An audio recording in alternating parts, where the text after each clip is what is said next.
Bernice Bobs Her Hair. By F. Scott Fitzgerald. Chapter 1. After dark on Saturday night one could stand on the first tee of the golf course and see the country club windows as a yellow expanse over a very black and wavy ocean. The waves of this ocean, so to speak, were the heads of many curious caddies, a few of the more ingenious chauffeurs, the golf professionals' deaf sister, and there were usually several stray, diffident waves who might have rolled inside had they so desired. This was the gallery. The balcony was inside. It consisted of the circle of wicker chairs that lined the wall of the combination clubroom and ballroom. At these Saturday night dances it was largely feminine, a great babble of middle-aged ladies with sharp eyes and icy hearts behind lorgnettes and large bosoms.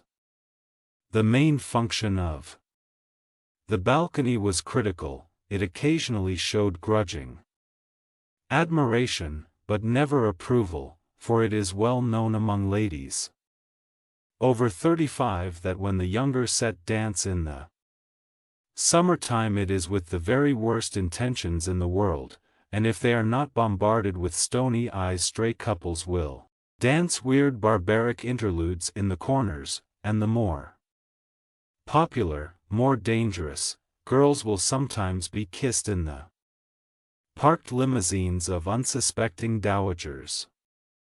But, after all, this critical circle is not close enough to the stage to see the actors' faces and catch the subtler byplay. It can only frown and lean, ask questions and make satisfactory deductions from its set of postulates, such as the one which states that every young man with a large income leads the life of a hunted partridge. It never really appreciates the drama of the shifting, semi-cruel world of adolescence. No, boxes, orchestra circle, principals, and chorus be represented by the medley of faces and voices that sway to the plaintive African rhythm of Dyer's dance orchestra. From 16-year-old Otis Ormond, who has 2 more years at Hill School, to G. Reese Stoddard, over whose bureau at home hangs a Harvard Law diploma, from little Madeline Hogue, whose hair still feels strange and uncomfortable on top of her head, to Bessie McCrae, who has been the life of the party a little too long, more than 10 years. The medley is not only the center of the stage but contains the only people capable of getting an unobstructed view of it. With a flourish and a bang the music stops. The couples exchange artificial, effortless smiles, facetiously repeat "la-da-da-da, dum-dum," and then the clatter of young feminine voices soars over the burst of clapping. A few disappointed stags caught in mid-floor as they had been about to cut in subsided listlessly back to the walls, because this was not like the riotous Christmas dances these summer hops were considered just pleasantly warm and exciting, where even the younger marrieds rose and performed ancient waltzes and terrifying fox-trots to the tolerant amusement of their younger brothers and sisters. Warren McIntyre, who casually attended Yale, being one of the unfortunate stags, felt in his dinner coat pocket for a cigarette and strolled out onto the wide, semi-dark veranda, where couples were scattered at tables, filling the lantern-hung night with vague words and hazy laughter. He nodded here and there at the less absorbed, and as he passed each couple some half-forgotten fragment of a story played in his mind, for it was not a large city and everyone was who's who to everyone else's past. There, for example, were Jim Strain and Ethel Demarest, who had been privately engaged for 3 years. Everyone knew that as soon as Jim managed to hold a job for more than 2 months she would marry him. Yet how bored they both looked, and how wearily Ethel regarded Jim sometimes, as if she wondered why she had trained the vines of her affection on such a wind-shaken poplar. Warren was 19 and rather pitying with those of his friends who hadn't gone east to college.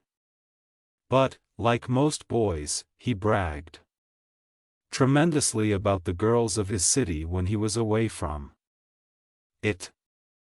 There was Genevieve Ormond, who regularly made the rounds of dances, house parties, and football games at Princeton, Yale, Williams, and Cornell. There was black-eyed Roberta Dillon, who was quite as famous to her own generation as Hiram Johnson or Ty Cobb, and, of course, there was Marjorie Harvey, who besides having a fairy-like face and a dazzling, bewildering tongue was already justly celebrated for having turned 5 cartwheels in succession during the last pump-and-slipper dance at New Haven. Warren, who had grown up across the street from Marjorie, had long been crazy about her. Sometimes she seemed to reciprocate his feeling with a faint gratitude, but she had tried him by her infallible test and informed him gravely that she did not love him. Her test was that when she was away from him she forgot him and had affairs with other boys. Warren found this discouraging, especially as Marjorie had been making little trips all summer, and for the first 2 or 3 days after each arrival home he saw great heaps of mail on the Harveys' hall table addressed to her in various masculine handwritings. To make matters worse, all during the month of August she had been visited by her cousin Bernice from Eau Claire, and it seemed impossible to see her alone. It was always necessary to hunt round and find someone to take care of Bernice. As August waned, this was becoming more and more difficult. Much as Warren worshipped Marjorie, he had to admit that cousin Bernice was sorta dopeless. She was pretty, with dark hair and high color, but she was no fun on a party. Every Saturday night he danced a long arduous duty dance with her to please Marjorie, but he had never been anything but bored in her company. Warren, a soft voice at his elbow, broke in upon his thoughts, and he turned to see Marjorie, flushed and radiant as usual. She laid a hand on his shoulder and a glow settled almost imperceptibly over him. "Warren," she whispered, "do something for me, dance with Bernice. She's been stuck with little Otis Ormond for almost an hour." Warren's glow faded. "Why sure," he answered half-heartedly. "You don't mind, do you? I'll see that you don't get stuck." "'S'all right." Marjorie smiled that smile that was thanks enough. "You're an angel, and I'm obliged loads." With a sigh the angel glanced round the veranda, but Bernice and Otis were not in sight. He wandered back inside, and there in front of the women's dressing room he found Otis in the center of a group of young men who were convulsed with laughter. Otis was brandishing a piece of timber he had picked up, and discoursing volubly. "She's gone in to fix her hair," he announced wildly. "I'm waiting to dance another hour with her." Their laughter was renewed.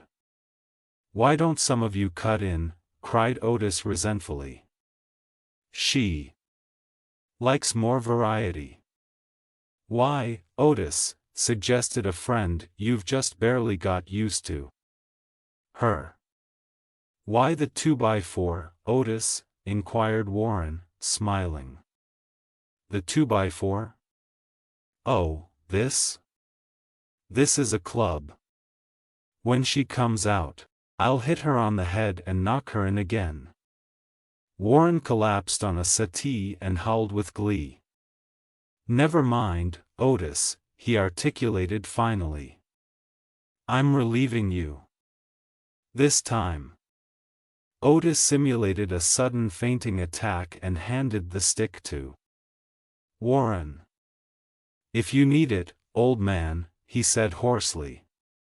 "No matter how beautiful or brilliant a girl may be, the reputation of not being frequently cut in on makes her position at a dance unfortunate.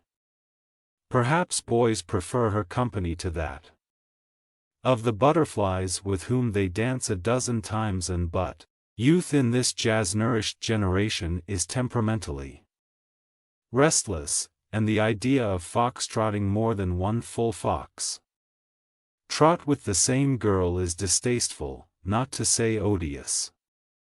When it comes to several dances and the intermissions between, she can be quite sure that a young man, once relieved, will never tread on her wayward toes again." Warren danced the next full dance with Bernice, and finally, thankful for the intermission, he led her to a table on the veranda. There was a moment's silence while she did unimpressive things with her fan. "It's hotter here than in Eau Claire," she said. Warren stifled a sigh and nodded. It might be for all he knew or cared. He wondered idly whether she was a poor conversationalist because she got no attention, or got no attention because she was a poor conversationalist. "You going to be here much longer?" he asked, and then turned rather red. She might suspect his reasons for asking. "Another week," she answered, and stared at him as if to lunge at his next remark when it left his lips. Warren fidgeted. Then, with a sudden charitable impulse, he decided to try part of his line on her.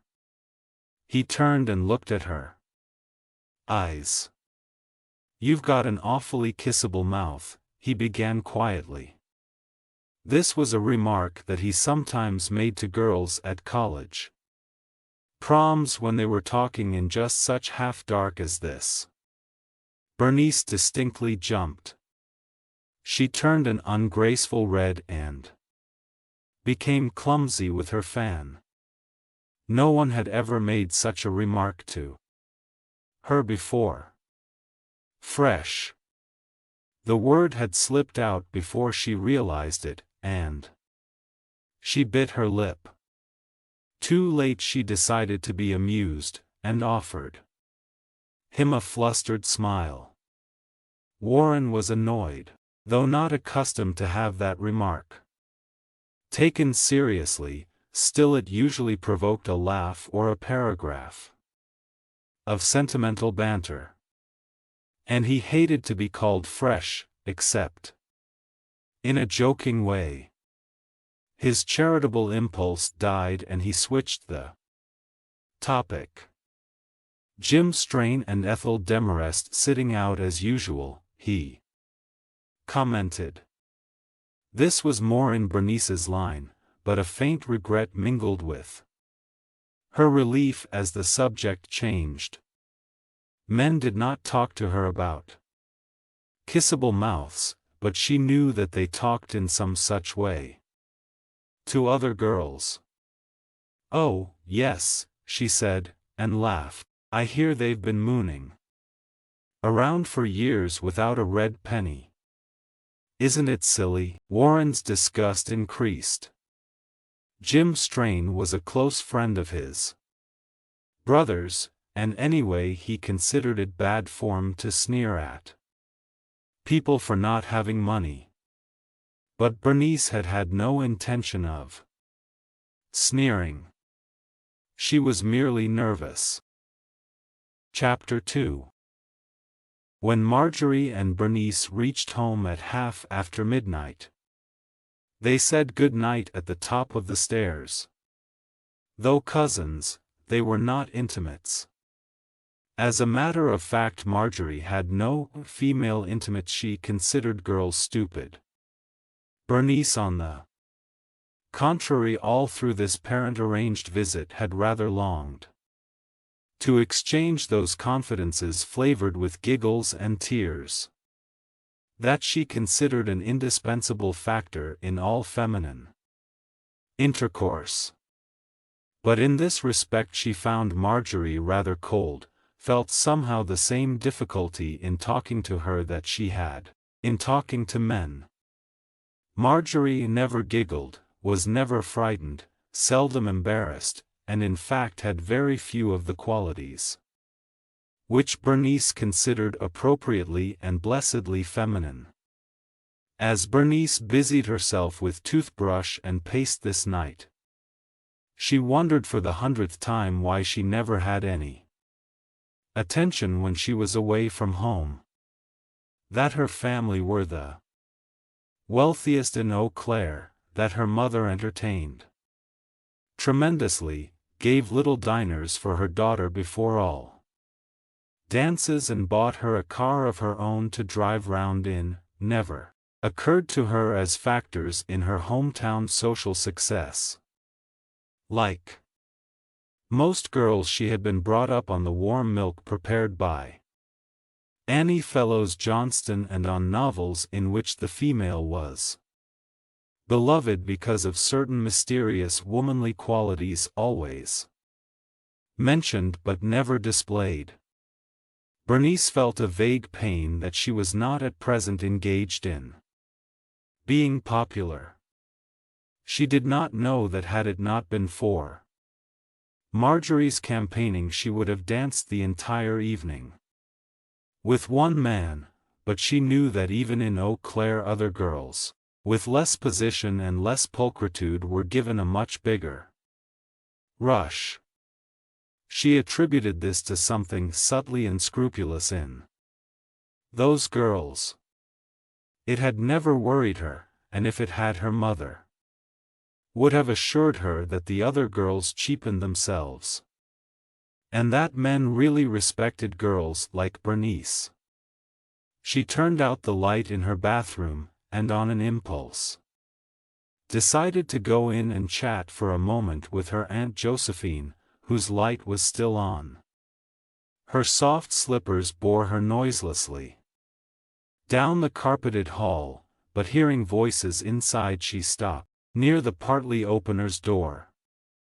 Then she caught her own name, and without any definite intention of eavesdropping lingered, and the thread of the conversation going on inside pierced her consciousness sharply as if it had been drawn through with a needle. "She's absolutely hopeless." It was Marjorie's voice. "Oh, I know what you're going to say. So many people have told you how pretty and sweet she is, and how she can cook. What of it? She has a bum time. Men don't like her. What's a little cheap popularity?" Mrs. Harvey sounded annoyed. "It's everything when you're 18, said Marjorie emphatically. "I've done my best.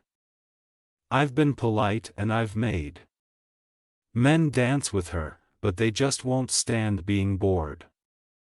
When I think of that gorgeous coloring wasted on such a ninny, and think what Martha Carey could do with it, oh, there's no courtesy these days." Mrs. Harvey's voice implied that modern situations were too much for her. When she was a girl, all young ladies who belonged to nice families had glorious times. Well, said Marjorie, no girl can permanently bolster up a lame duck visitor, because these days it's every girl for herself. I've even tried to drop hints about clothes and things, and she's been furious, giving me the funniest looks. She's sensitive enough to know she's not getting away with much, but I'll bet she consoles herself by thinking that she's very virtuous and that I'm too gay and fickle and will come to a bad end. All unpopular girls think that way. Sour grapes. Sarah Hopkins refers to Genevieve and Roberta and me as gardenia girls.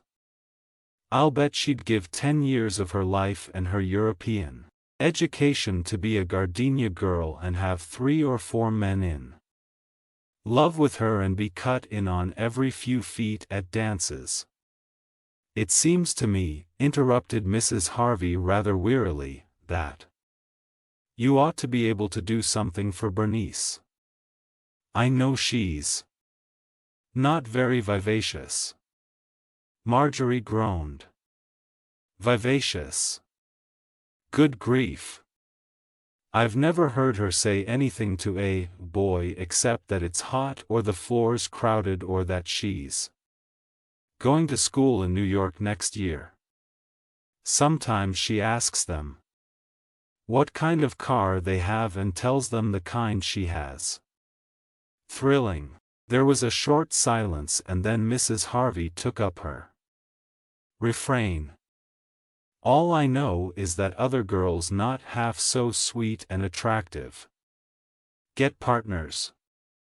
Martha Carey, for instance, is stout and loud, and her mother is distinctly common.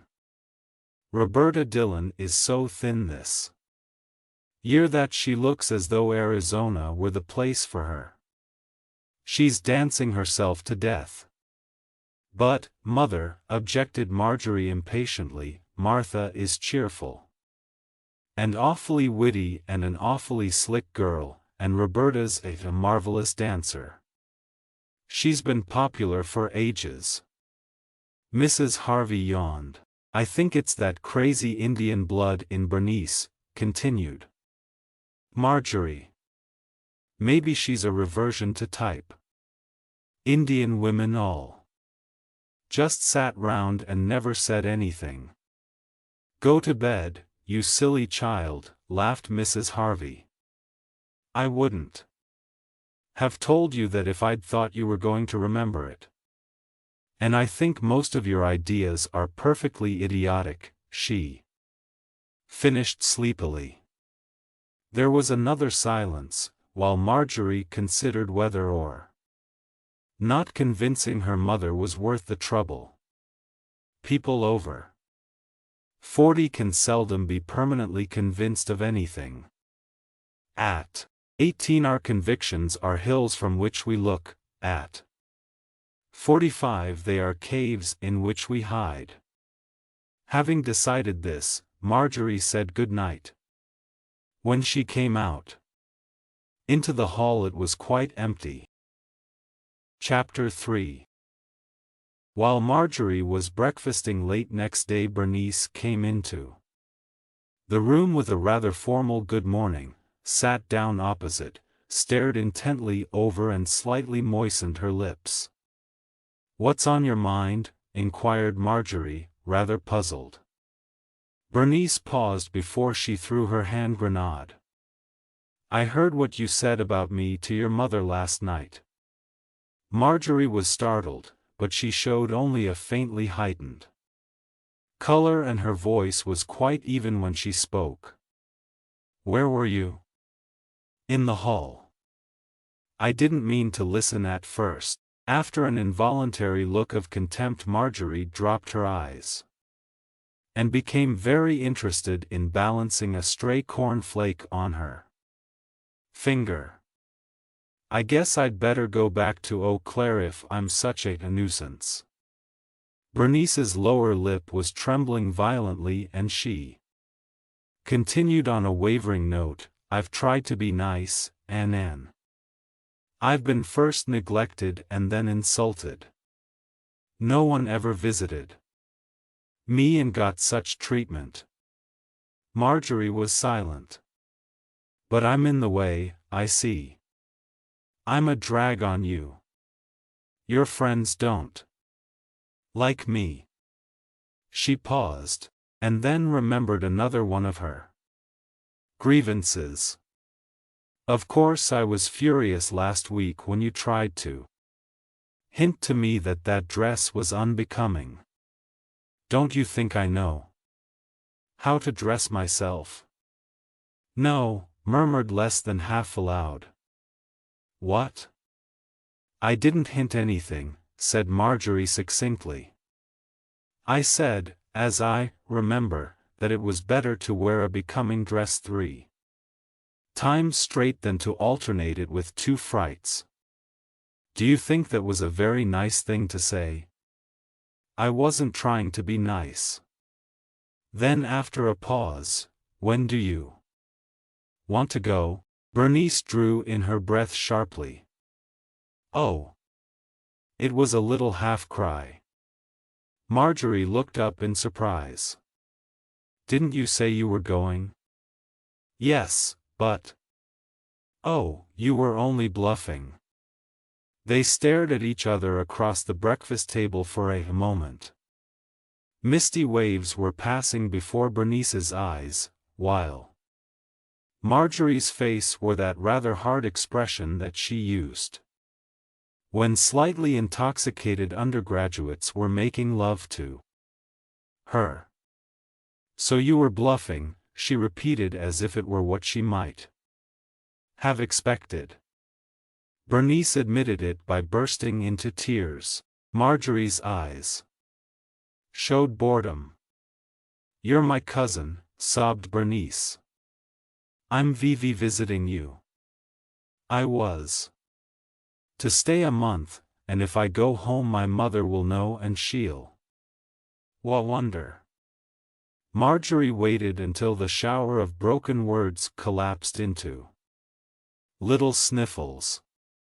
"I'll give you my month's allowance," she said coldly, "and you can spend this last week anywhere you want. There's a very nice hotel." Bernice's sobs rose to a flute note, and rising of a sudden she fled from the room.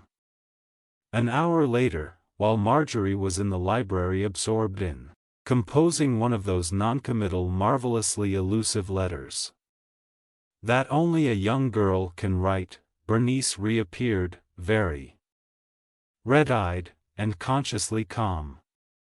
She cast no glance at Marjorie, but took a book at random from the shelf and sat down as if to read. Marjorie seemed absorbed in her letter and continued writing. When the clock showed noon, Bernice closed her book with a snap. "I suppose I'd better get my railroad ticket." This was not the beginning of the speech she had rehearsed upstairs, but as Marjorie was not getting her cues, wasn't urging her to be reasonable, it's a mistake, it was the best opening she could muster. "Just wait till I finish this letter," said Marjorie without looking round. "I want to get it off in the next mail." After another minute, during which her pen scratched busily, she turned round and relaxed with an air of, "At your service." Again Bernice had to speak. "Do you want me to go home?" "Well," said Marjorie, considering, "I suppose if you're not having a good time you'd better go. No use being miserable. Don't you think common kindness—" "Oh, please don't quote Little Women," cried Marjorie impatiently. "That's out of style." "You think so?" "Heavens, yes. What modern girl could live like those inane females? They were the models for our mothers. Marjorie laughed. Yes, they were not. Besides, our mothers were all very well in their way, but they know very little about their daughters' problems. Bernice drew herself up. Please don't talk about my mother. Marjorie laughed. I don't think I mentioned her. Bernice felt that she was being led away from her subject. Do you think you've treated me very well? I've done my best. You're rather hard material to work with. The lids of Bernice's eyes reddened. I think you're hard and selfish, and you haven't a feminine quality in you. Oh, my lord, cried Marjorie in desperation, you little nut. Girls like you are responsible for all the tiresome colorless marriages, all those ghastly inefficiencies that pass as feminine qualities. What a blow it must be when a man with imagination marries the beautiful bundle of clothes that he's been building ideals round, and finds that she's just a weak, whining, cowardly mass of affectations. Bernice's mouth had slipped half open. The womanly woman, continued Marjorie. Her whole early life is occupied in whining criticisms of girls like me who really do have a good time. Bernice's jaw descended farther as Marjorie's voice rose. There's some excuse for an ugly girl whining.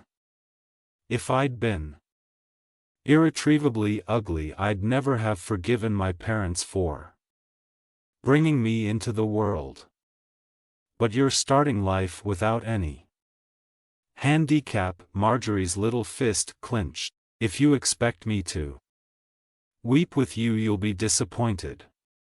Go or stay, just as you like. And picking up her letters, she left the room. Bernice claimed a headache and failed to appear at luncheon. They had a matinee date for the afternoon, but the headache persisting, Marjorie made explanation to a not very downcast boy. But when she returned late in the afternoon, she found Bernice with a strangely set face waiting for her in her bedroom. I've decided, began Bernice without preliminaries, that maybe you're right about things, possibly not. But if you'll tell me why your friends aren't interested in me, I'll see if I can do what you want me to. Marjorie was at the mirror shaking down her hair. Do you mean it? Yes. Without reservations? Will you do exactly what I say? Well, nothing. Will you do exactly as I say? If they're sensible things. They're not. You're no case for sensible things. Are you going to make to recommend? Yes, everything. If I tell you to take boxing lessons, you'll have to do it. Write home and tell your mother you're going to stay another 2 weeks. If you'll tell me. All right, I'll just give you a few examples now. First, you have no ease of manner. Why? Because you're never sure about your personal appearance. When a girl feels that she's perfectly groomed and dressed, she can forget that part of her. That's charm. The more parts of yourself you can afford to forget, the more charm you have. Don't I look all right? No, for instance, you never take care of your eyebrows. They're black and lustrous, but by leaving them straggly they're a blemish. They'd be beautiful if you'd take care of them in 1/10 the time you take doing nothing. You're going to brush them so that they'll grow straight. Bernice raised the brows in question. Do you mean to say that men notice eyebrows?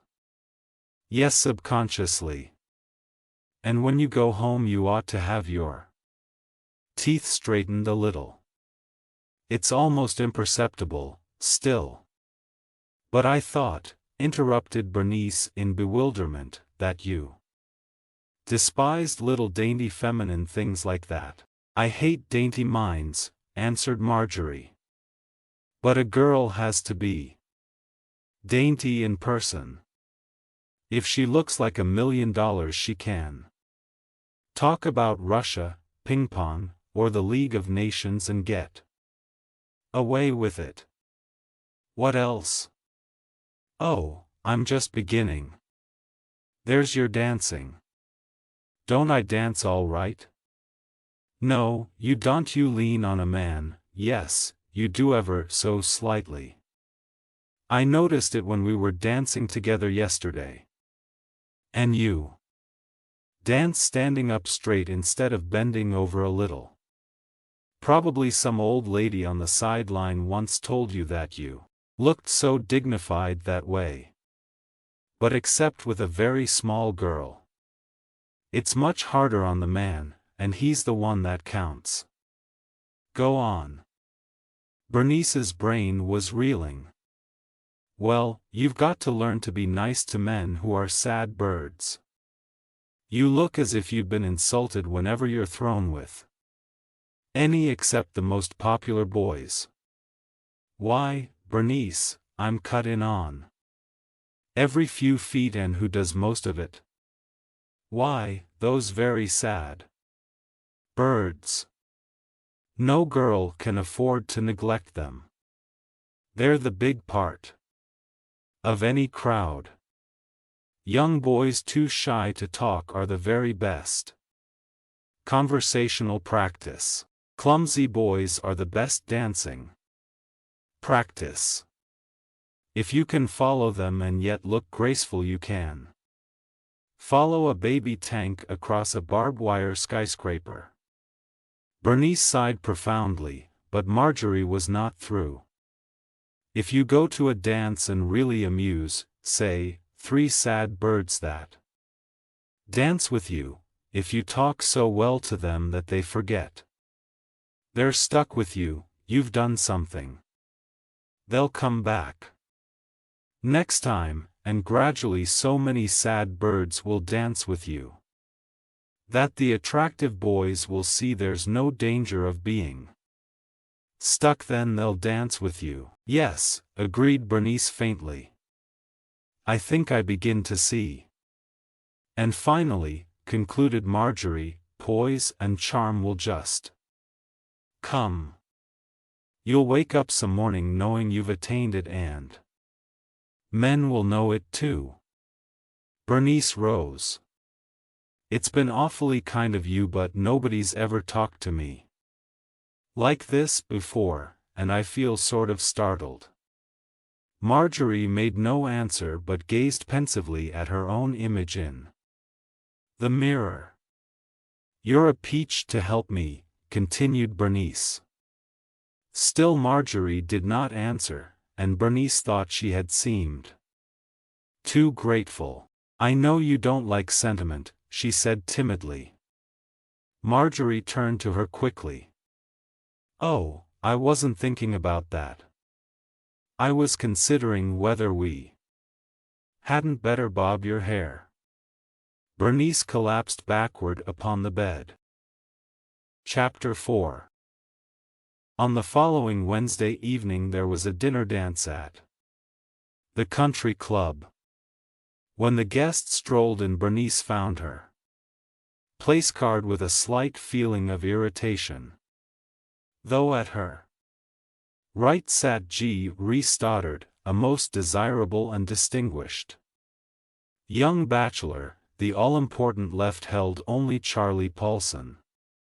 Charlie lacked height, beauty, and social shrewdness, and in her new enlightenment Bernice decided that his only qualification to be her partner was that he had never been stuck with her. But this feeling of irritation left with the last of the soup plates, and Marjorie's specific instruction came to her. Swallowing her pride, she turned to Charlie Paulson and plunged.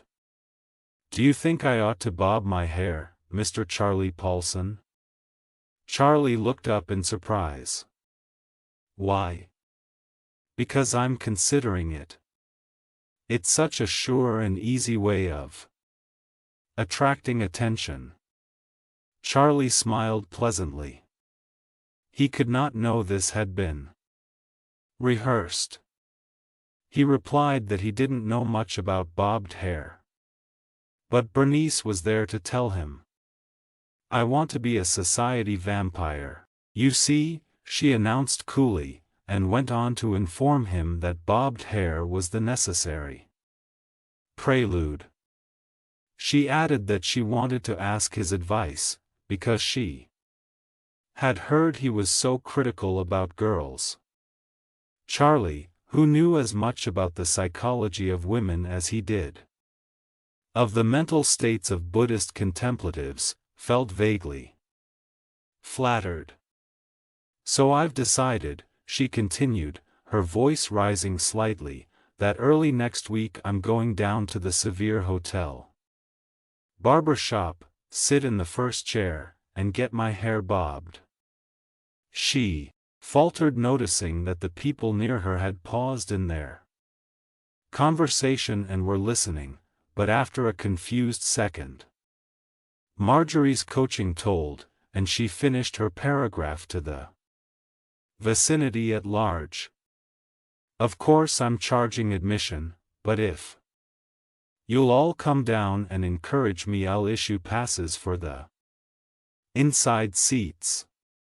There was a ripple of appreciative laughter, and under cover of it Reese Stoddard leaned over quickly and said close to her ear, "I'll take a box right now."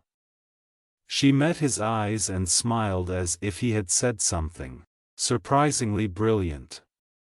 "Do you believe in bobbed hair?" asked Reese in the same undertone. "I think it's unmoral," affirmed Bernice gravely. "But, of course, you've either got to amuse people or feed 'em or shock 'em." Marjorie had culled this from Oscar Wilde. It was greeted with a ripple of laughter from the men and a series of quick, intent looks from the girls. And then, as though she had said nothing of wit or moment, Bernice turned again to Charlie and spoke confidentially in his ear. "I want to ask you your opinion of several people. I imagine you're a wonderful judge of character."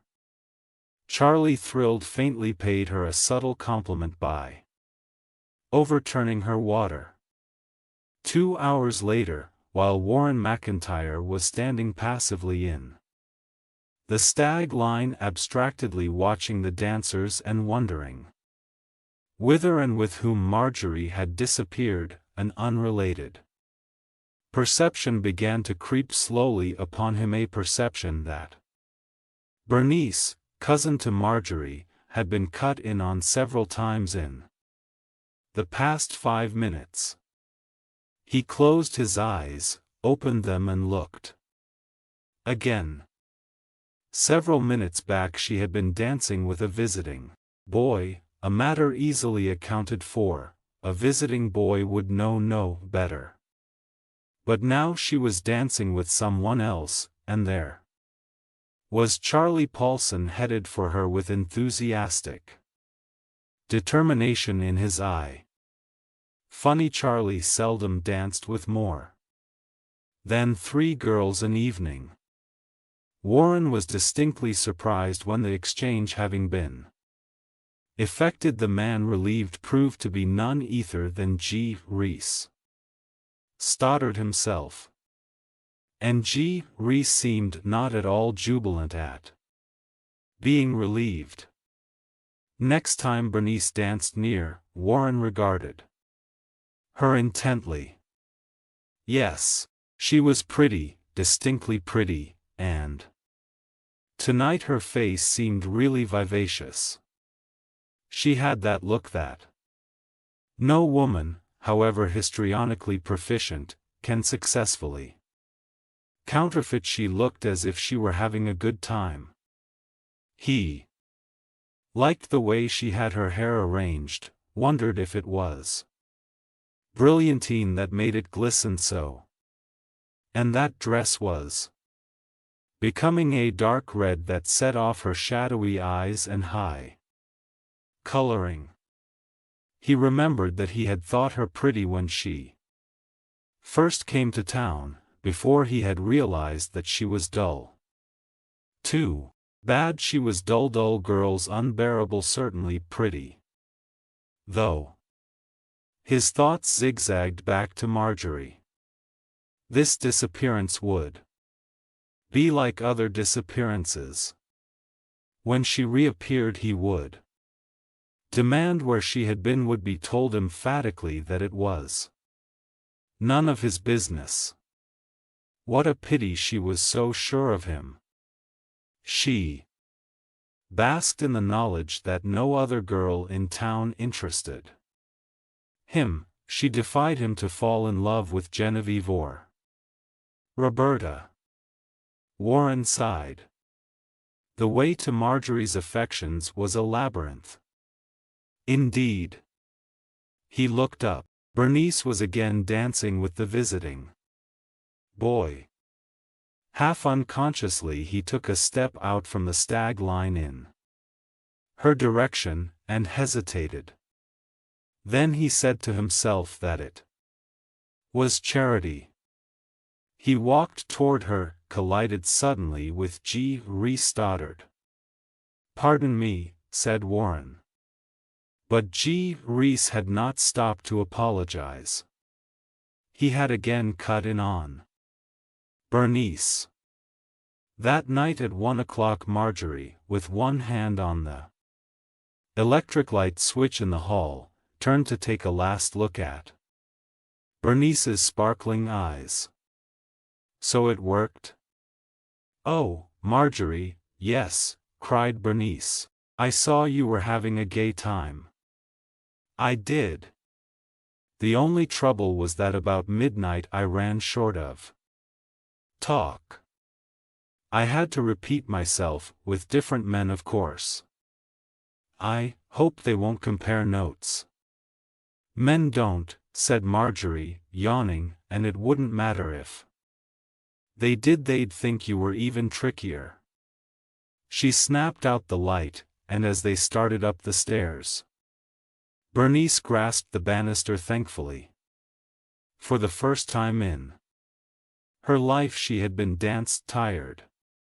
"You see," said Marjorie at the top of the stairs, "one man sees another man cut in and he thinks there must be something there.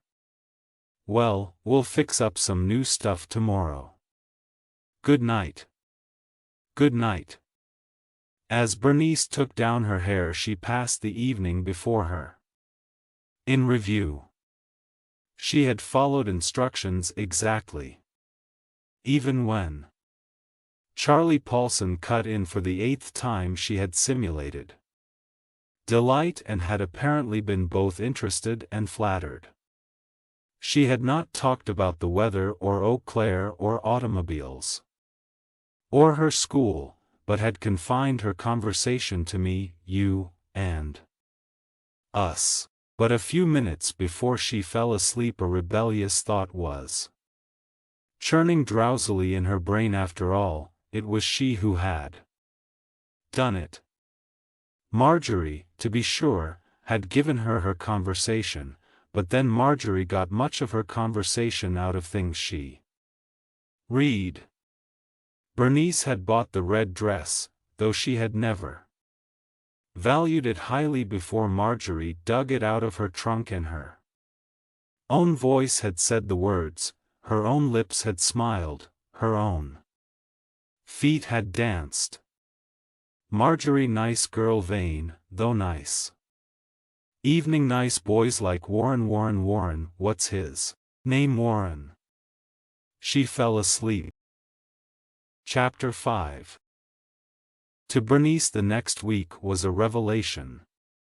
With the feeling that people really enjoyed looking at her and listening to her came the foundation of self-confidence. Of course there were numerous mistakes at first. She did not know, for instance, that Draycott Deo was studying for the ministry. She was unaware that he had cut in on her because he thought she was a quiet, reserved girl. Had she known these things she would not have treated him to the line which began, "Hello, shell shock," and continued with the bathtub story. It takes a frightful lot of energy to fix my hair in the summer, there's so much of it, so I always fix it first and powder my face and put on my hat, then I get into the bathtub and dress afterward. Don't you think that's the best plan? Though Draycott Deo was in the throes of difficulties concerning baptism by immersion and might possibly have seen a connection, it must be admitted that he did not. He considered feminine bathing an immoral subject, and gave her some of his ideas on the depravity of modern society. But to offset that unfortunate occurrence, Bernice had several signal successes to her credit. Little Otis Ormond pleaded off from a trip east and elected instead to follow her with a puppy-like devotion, to the amusement of his crowd and to the irritation of G. Stoddard, several of whose afternoon calls Otis completely ruined by the disgusting tenderness of the glances he bent on Bernice. He even told her the story of the 2x4 and the dressing room to show her how frightfully mistaken he and every one else had been in their first judgment of her. Bernice laughed off that incident with a slight sinking sensation. Of all Bernice's conversation, perhaps the best known and most universally approved was the line about the bobbing of her hair. "Oh, Bernice, when you goin' to get the hair bobbed?" "Day after tomorrow maybe," she would reply, laughing. "Will you come and see me? Because I'm counting on you, you know." "Will we?" "You know. But you better hurry up." Bernice, whose tonsorial intentions were strictly dishonorable, would laugh again. "Pretty soon now. You'd be surprised." But perhaps the most significant symbol of her success was the gray car of the hypercritical Warren McIntyre, parked daily in front of the Harvey house. At first the parlor-maid was distinctly startled when he asked for Bernice instead of Marjorie. After a week of it she told the cook that Miss Bernice had got a hold of Miss Marjorie's best fella. And Miss Bernice had. Perhaps it began with Warren's desire to rouse jealousy in Marjorie, perhaps it was the familiar though unrecognized strain of Marjorie in Bernice's conversation, perhaps it was both of these and something of sincere attraction besides, but somehow the collective mind of the younger set knew within a week that Marjorie's most reliable beau had made an amazing face about and was giving an indisputable rush to Marjorie's guest. The question of the moment was how Marjorie would take it. Warren called Bernice on the phone twice a day, sent her notes, and they were frequently seen together in his roadster, obviously engrossed in one of those tense, significant conversations as to whether or not he was sincere. Marjorie, on being twit, only laughed. She said she was mighty glad that Warren had at last found someone who appreciated him. So the younger set laughed, too, and guessed that Marjorie didn't care and let it go at that.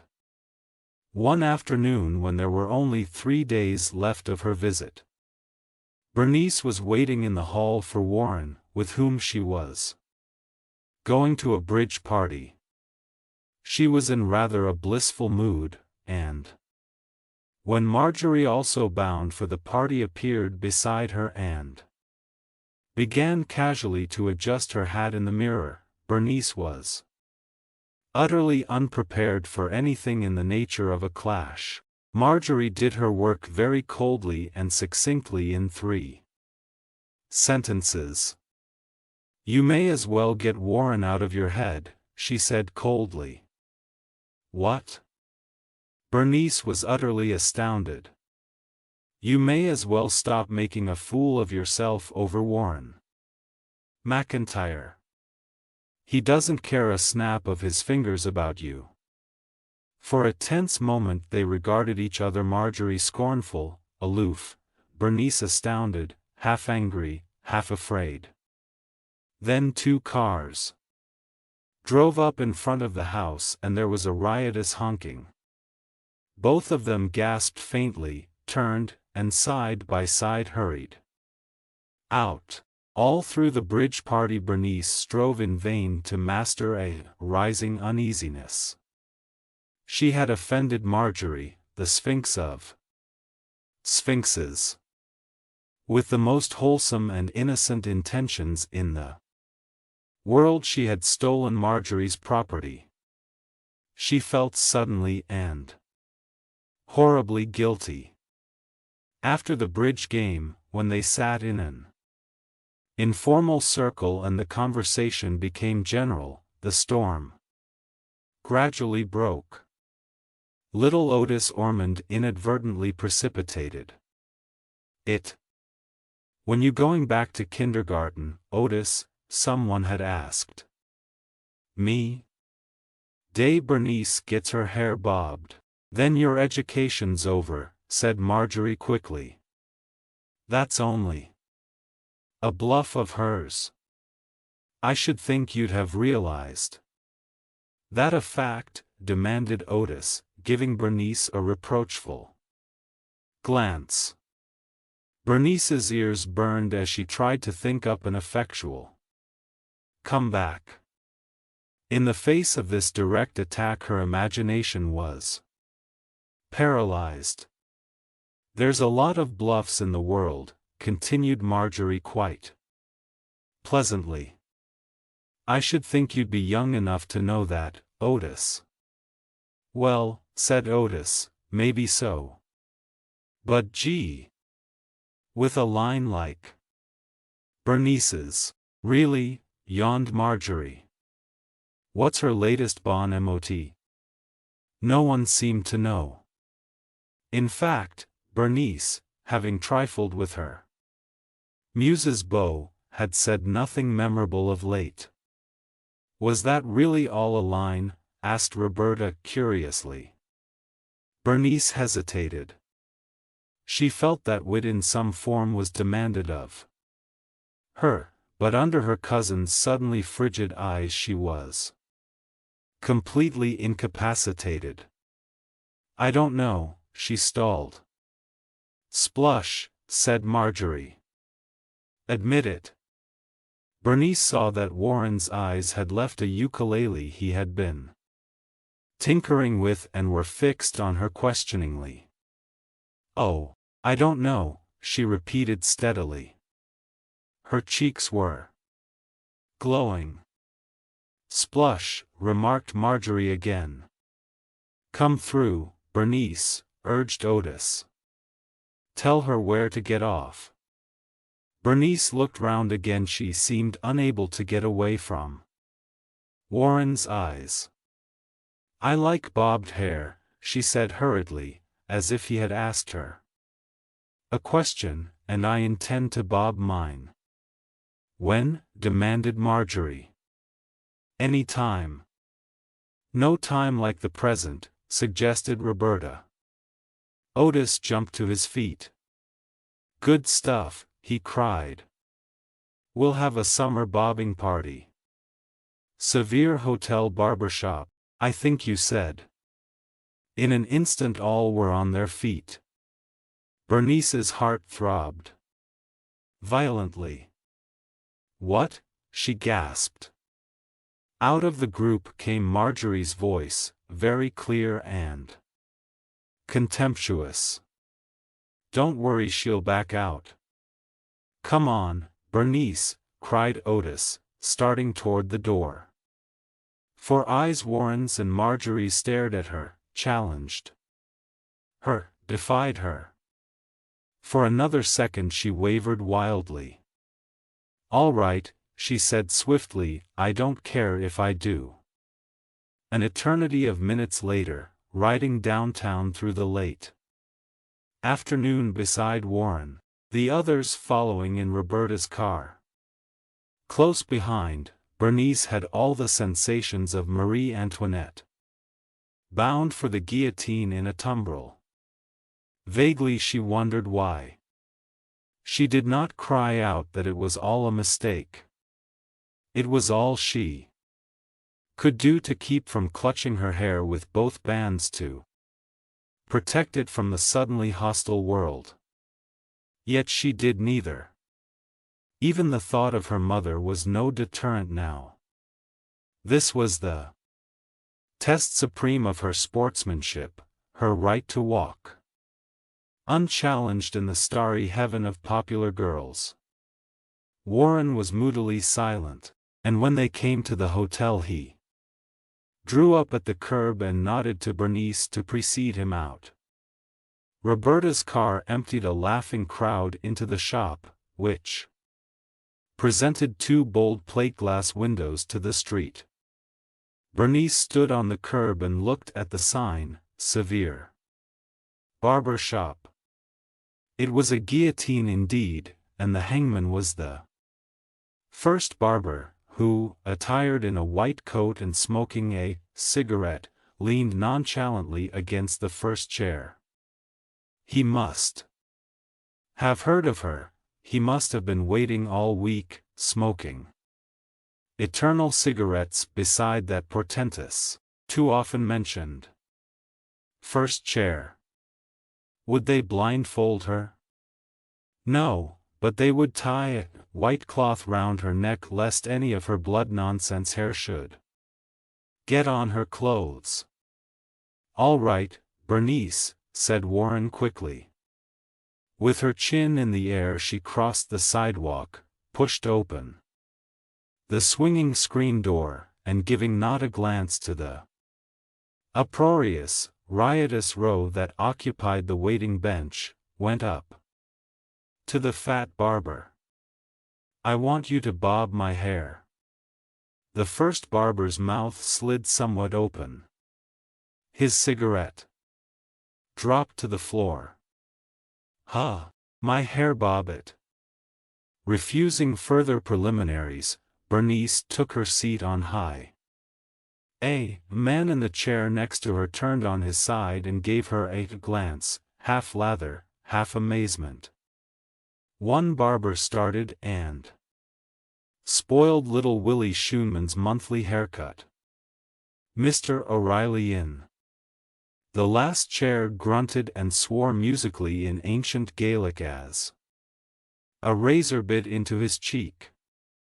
Two bootblacks became wide-eyed and rushed for her feet. No, Bernice didn't care for a shine. Outside a passerby stopped and stared, a couple joined him, half a dozen small boys' nose sprang into life, flattened against the glass, and snatches of conversation borne on the summer breeze drifted in through the screen door. "Look at a long hair on a kid. Where'd you get that stuff?" "'At's a bearded lady he just finished shaven. But Bernice saw nothing, heard nothing. Her only living sense told her that this man in the white coat had removed one tortoise-shell comb and then another, that his fingers were fumbling clumsily with unfamiliar hairpins, that this hair, this wonderful hair of hers, was going, she would never again feel its long voluptuous pull as it hung in a dark brown glory down her back. For a second she was near breaking down, and then the picture before her swam mechanically into her vision, Marjorie's mouth curling in a faint ironic smile as if to say, "Give up and get down. You tried to buck me and I called your bluff. You see you haven't got a prayer." And some last energy rose up in Bernice, for she clenched her hands under the white cloth, and there was a curious narrowing of her eyes that Marjorie remarked on to some one long afterward. 20 minutes later the barber swung her round to face the mirror, and she flinched at the full extent of the damage that had been wrought. Her hair was not curls, and now it lay in lank, lifeless blocks on both sides of her suddenly pale face. It was ugly as sin. She had known it would be ugly as sin. Her face's chief charm had been a Madonna-like simplicity. Now that was gone. And she was, well, frightfully mediocre, not stagey, only ridiculous, like a Greenwich villager who had left her spectacles at home. As she climbed down from the chair she tried to smile, failed miserably. She saw two of the girls exchange glances, noticed Marjorie's mouth curved in attenuated mockery and that Warren's eyes were suddenly very cold. "You see," her words fell into an awkward pause, "I've done it." "Yes, you've done it," admitted Warren. "Do you like it?" There was a half-hearted "sure" from 2 or 3 voices, another awkward pause, and then Marjorie turned swiftly and with serpent-like intensity to Warren. "Would you mind running me down to the cleaners?" she asked. "I've simply got to get a dress there before supper. Roberta's driving right home and she can take the others." Warren stared abstractedly at some infinite speck out the window. Then for an instant his eyes rested coldly on Bernice before they turned to Marjorie. "Be glad to," he said slowly. Chapter 6.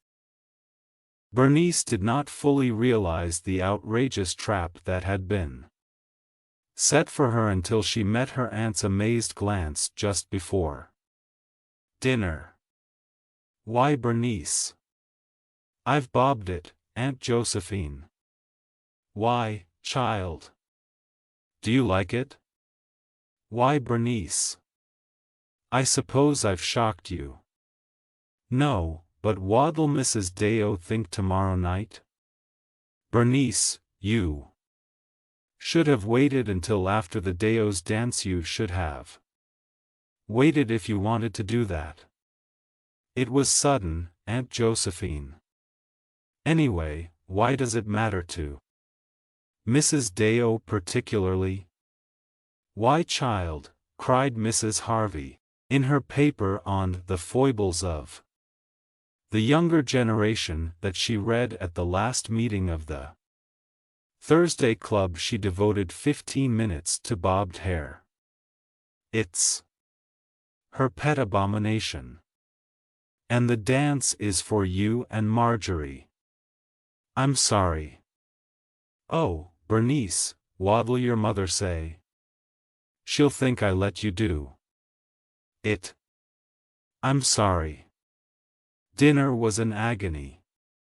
She had made a hasty attempt with a curling iron, and burned her finger and much hair. She could see that her aunt was both worried and grieved, and her uncle kept saying, "Well, I'll be darned, over and over in a hurt and faintly hostile tort. And Marjorie sat very quietly, entrenched behind a faint smile, a faintly mocking smile. Somehow she got through the evening. 3 boys called, Marjorie disappeared with one of them, and Bernice made a listless, unsuccessful attempt to entertain the 2 other side. Thankfully, as she climbed the stairs to her room at 10:30. What a day! When she had undressed for the night, the door opened and Marjorie came in. "Bernice," she said, "I'm awfully sorry about the Deo dance. I'll give you my word of honor I'd forgotten all about it." "'S'all right," said Bernice shortly, standing before the mirror. She passed her comb slowly through her short hair. "I'll take you downtown tomorrow," continued Marjorie, "and the hairdresser'll fix it so you'll look slick. I didn't imagine you'd go through with it. I'm really mighty sorry." "Oh, 's'all right. Still, it's your last night, so I suppose it won't matter much." Then Bernice winced as Marjorie tossed her own hair over her shoulders and began to twist it slowly into 2 long blonde braids, until in her cream-colored negligée she looked like a delicate painting of some Saxon princess. Fascinated, Bernice watched the braids grow. Heavy and luxurious they were, moving under the supple fingers like restive snakes, and to Bernice remained this relic and the curling iron and a tomorrow full of eyes. She could see G. Stoddard, who liked her, assuming his Harvard manner and telling his dinner partner that Bernice shouldn't have been allowed to go to the movies so much. She could see Draycott Deo exchanging glances with his mother and then being conscientiously charitable to her.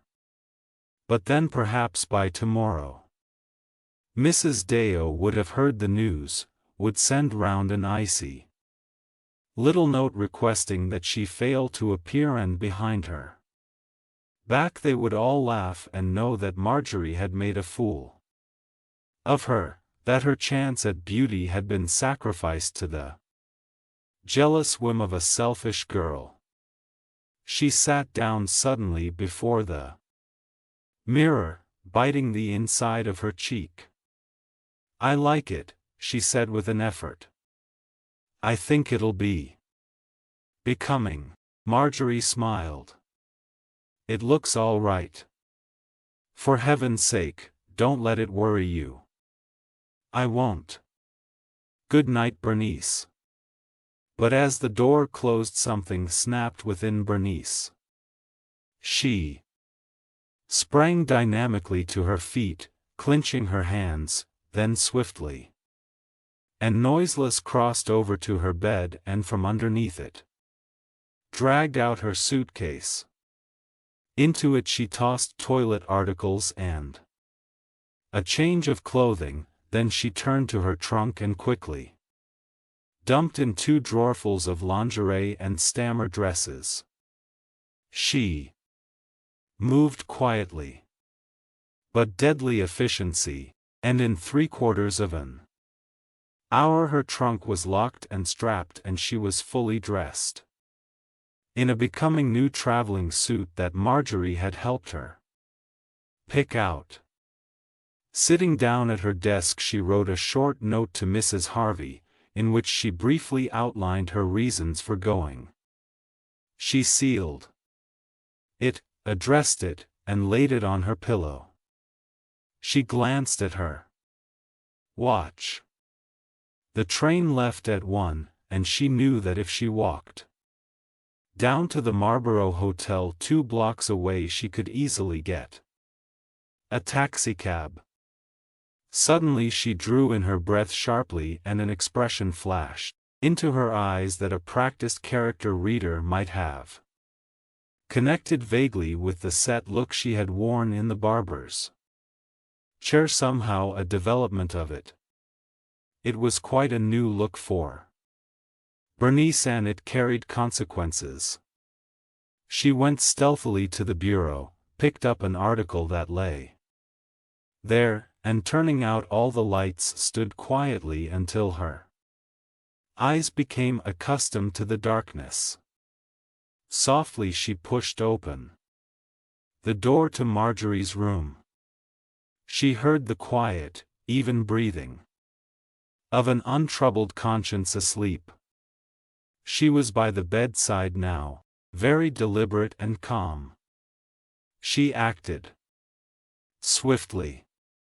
Bending over, she found one of the braids of Marjorie's hair, followed it up with her hand to the point nearest the head, and then holding it a little slack so that the sleeper would feel no pull, she reached down with the shears and severed it. With the pigtail in her hand she held her breath. Marjorie had muttered something in her sleep. Bernice deftly amputated the other braid, paused for an instant, and then flitted swiftly and silently back to her own room. Downstairs she opened the big front door, closed it carefully behind her, and feeling oddly happy and exuberant stepped off the porch into the moonlight, swinging her heavy grip like a shopping bag. After a minute's brisk walk she discovered that her left hand still held the two blonde braids. She laughed. Unexpectedly had to shut her mouth hard to keep from emitting an absolute peal. She was passing Warren's house now, and on the impulse she set down her baggage, and swinging the braids like piece of rope flung them at the wooden porch, where they landed with a slight thud. She laughed again, no longer restraining herself. Huh, she giggled wildly. Scalp the selfish thing. Then picking up her staircase she set off at a half-run down the moonlit street. End. Subscribe to my channel to receive notifications of new audiobooks. If you liked the material, you can give it a thumbs up.